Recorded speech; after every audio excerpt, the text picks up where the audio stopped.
నమస్తే, time today news కి స్వాగతం. తాను విధులు నిర్వహించవలసిన గురువాజీపేట పిహెచ్సికి కన్నెత్తి కూడా చూడని వైనం. ప్రకాశం జిల్లా కనిగిరి ఇన్ఛార్జ్ డిప్యూటీ డిఎంహెచ్ఓగా విధులు నిర్వర్తిస్తున్న సుజన డిప్యూటీ డిఎంహెచ్ఓగా పిహెచ్సిలను కనీస సందర్శించిన దాఖలాలు సైతం చాలా అరుదుగా ఉంటుందని ఆయా పిహెచ్సి సిబ్బంది చెప్పుకోవడం గమనార్హం.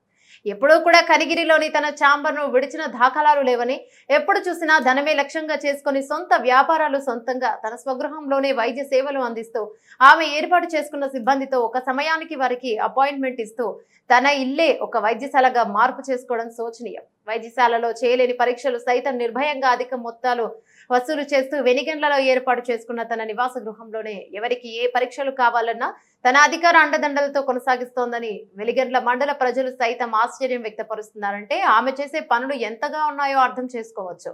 తాను గురువాజీపేట పిహెచ్సికి వెళ్ళకపోయినప్పటికీ అక్కడ ఉండే సిబ్బంది వంశీ అనే వ్యక్తిని సైతం ఆమెకు ఒక గుమస్తాగా ప్రతి పని చేయించుకుంటూ ఆమె లావాదేవీలు సైతం అతనితోనే చేయించుకుంటూ లక్షలకు పడగెత్తిందనే సమాచారం కనిగిరి నియోజకవర్గంలో చక్కర్లు కొడుతుంది. డిప్యూటీ డిఎంహెచ్ఓగా తన పరిధిలో ఉన్న పిహెచ్సి డాక్టర్ మరియు సిబ్బందిని తన అధికార బలంతో భయభ్రాంతులకు గురి చేస్తూ వారినిపై ఇన్ఛార్జ్ డిఎంహెచ్ఓకు ఫిర్యాదు చేస్తానంటూ బ్లాక్ మెయిల్ కు పాల్పడుతుండటంతో చేసేదేమీ లేక పిహెచ్సి సిబ్బంది సైతం ఆమె చేష్టలకు విసిగెత్తిపోతున్నారు.